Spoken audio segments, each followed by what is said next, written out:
God's provisions.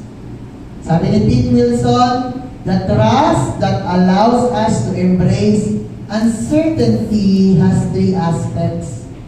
Believe in the provision of God, believe in the promises of God, and believe in the power of God.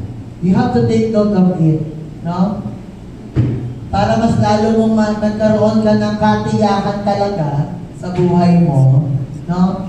Ito lang kailangan mo, that God will provide for you, that God promised you, and that God is so powerful to grant all of your heart's desire according to His will.